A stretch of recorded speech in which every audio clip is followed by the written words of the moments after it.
होगा, 1.5 से 2 मिनट का सिद्धांत होगा, पढ़िएगा। आगे हम ब्लूम सिद्धांत के बाद हम क्या पढ़ने वाले हैं, वैयक्तिक विभिन्नता।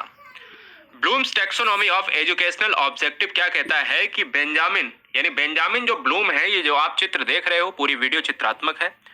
बेंजामिन ब्लूम यह अमेरिका के निवासी थे। इन्होंने शैक्षिक उद्देश्यों का वर्गीकरण किया था। इन्होंने 3 पक्ष दिए थे, यानी 3 डोमेन सिद्धांत दिया है। तो क्वेश्चन एग्जाम में आ जाए कि बेंजामिन ब्लूम ने कितने पक्ष दिए हैं, तो एक पक्ष है ज्ञानात्मक, दूसरा है भावात्मक, तीसरा है क्रियात्मक। उसी तरीके से दोस्तों, जिस तरीके से अधिगम के प्रकार थे और बस वहां पर अधिगम के प्रकार ज्ञानात्मक अधिगम होता था, यहाँ ज्ञानात्मक पक्ष हो जाएगा। ये डोमेन है, ये पूरी तरीके से अलग है, ज्ञान के द्वारा, भाव के द्वारा और क्रिया के द्वारा। बेंजामिन ब्लूम एक अमेरिकी साइकोलॉजिस्ट थे। तो अमेरिकी आपको याद रखना है, बेंजामिन ब्लूम कहाँ के थे, अमेरिकन साइकोलॉजिस्ट।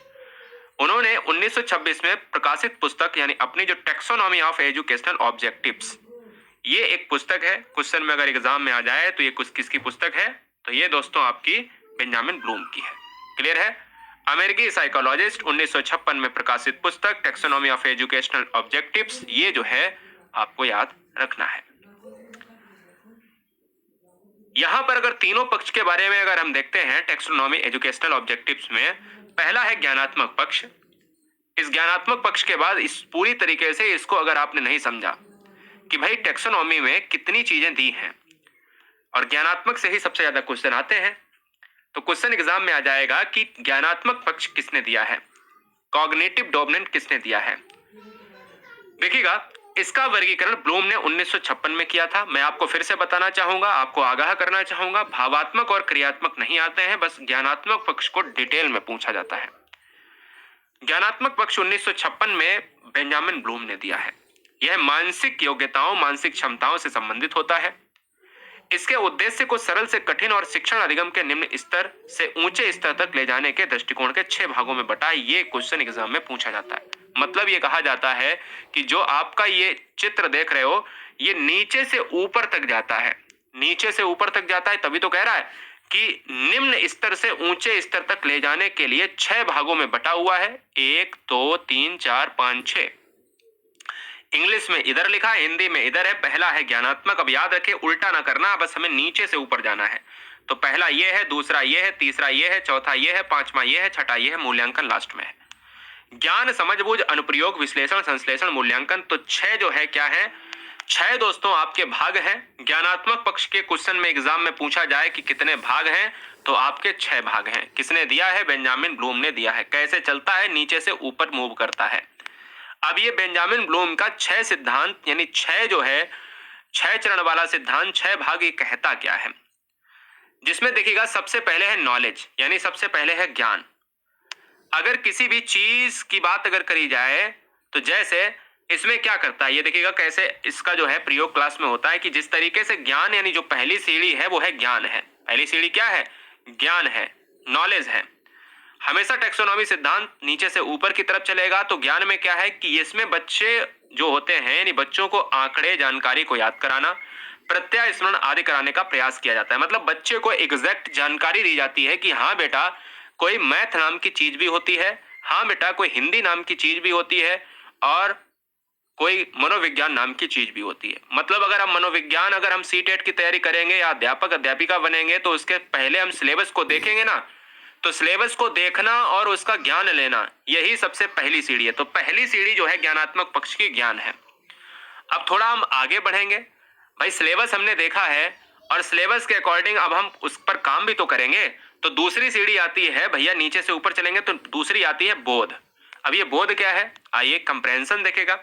इसमें बच्चों को जो ज्ञान कराया जाता है उसकी समझ विकसित की जाती है, जैसे अर्थ को समझना, समस्याओं की व्याख्या करना। पहले सिलेबस देखा तो एक फरा फरा ऊपर ऊपर ज्ञान हो गया।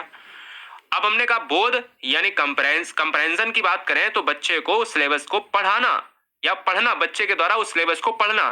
तो अब बच्चा सिलेबस को पढ़ रहा है, यानी दूसरी सीढ़ी बोध है। तो ये हम एग्जाम्पल आपको बता रहे हैं कि हाँ बच्चा पढ़ रहा है। अब इसको पढ़कर तैयार किया है, उसको बच्चे को पता चला अरे इसमें तो ये है। अच्छा, पहले मान लो हमने बताया कि भाई मनोविज्ञान होता है, तो वो ज्ञान हो गया। मनोविज्ञान के अंतर्गत हमने सारे सिद्धांत पढ़े। अच्छा ये मनोविज्ञान है, इसमें तो अरस्तु भी हैं, इसमें तो डेकार्टे भी हैं, इसमें प्लेटो भी हैं, इसमें तो ब्लूम भी हैं, इसमें पियाजे भी हैं, थॉर्नडाइक भी हैं। उनके सिद्धांत को डीप में पढ़ना, तो ये बोध है। तीसरा स्तर कहता है अनुप्रयोग। पहले मुझे ज्ञान था सिलेबस का, दूसरे में हमने सिलेबस को पढ़ा है, अब हम उसका अनुप्रयोग करेंगे क्योंकि अब हम उसके बारे में जान रहे हैं। यानी अनुप्रयोग क्या कहता है? एप्लीकेशन। जो हमने अभी तक बोध में पढ़ा था, इसमें आत्मसात यानी एसिमिलेशन होता है। यानी आत्मसात का मतलब होता है जो हमने ज्ञान को पढ़ा था, आत्मसात किया था, किए गए ज्ञान को परिस्थितियों के अनुसार प्रयोग किया जाता है। जैसे जांच करना, प्रदर्शित करना, गणना करना, मतलब उसका प्रयोग करना ही क्या है? अनुप्रयोग होता है। ठीक है ना? तो ये आपको याद रखना है। अच्छा, हमने अनुप्रयोग भी कर लिया है। अब बात आती है चौथी सीढ़ी की, वो है विश्लेषण, एनालिसिस। अरे भाई, जो हमने सीखा है, जो हमें पता था, हमने उसको सीखा है, हमने उसको प्रयोग किया है, अब बारी है कि अब हमने जो प्रयोग किया है उसका विश्लेषण भी किया जाए कि ये चीज ठीक है या नहीं। इसमें आत्मसात किए हुए ज्ञान को भिन्न भिन्न भागों में अलग अलग, अब विश्लेषण में देखिएगा एक चीज हमेशा याद रखना, विश्लेषण में अलग अलग किया जाता है और संश्लेषण में एक साथ मिलाकर देखा जाता है। जैसे किसी को हम लड़के को देखने गए, किसी लड़की को देखने गए, तो उसमें क्या होता है? उसमें देखा कि कलर भी इसका जो है क्या है, इसको कलर भी देखना है, इसकी लंबाई भी देखनी है ना, इसकी पढ़ाई एजुकेशन भी देखनी है। उसके बाद हम निष्कर्ष निकालते हैं। तभी कहा गया कि इसमें आत्मसात किए हुए ज्ञान को भिन्न भिन्न भागों में अलग अलग करके पहले हम देखेंगे अलग रूप से इसकी लंबाई क्या है, इसका कलर क्या है, इसकी जो है एजुकेशन क्या है, स्वभाव कैसा है, क्षमता होती है, ताकि उसके तथ्यों और निष्कर्षों को समझा जा सके, ताकि हम उसको समझ पाए ये हमारे लायक है या नहीं है ना? तो ये आपको याद रखना है।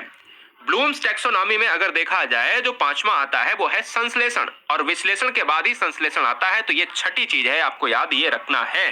ब्लूम्स टैक्सोनॉमी कहता है संश्लेषण, अच्छा बिल्कुल विश्लेषण का उल्टा होता है। अगर आप कहोगे कि कैसे सर, मैं कहता हूं कि इसमें नए अर्थ पर जोर देकर, हिस्सों को जोड़कर, हमने वहां पर अलग किया था, देखिए हमने वहां पर अलग किया था हर भाग को, और हमने यहां पर जोड़ दिया है। अब आप कहोगे सर इसको कैसे याद करें ट्रिक मेथड में?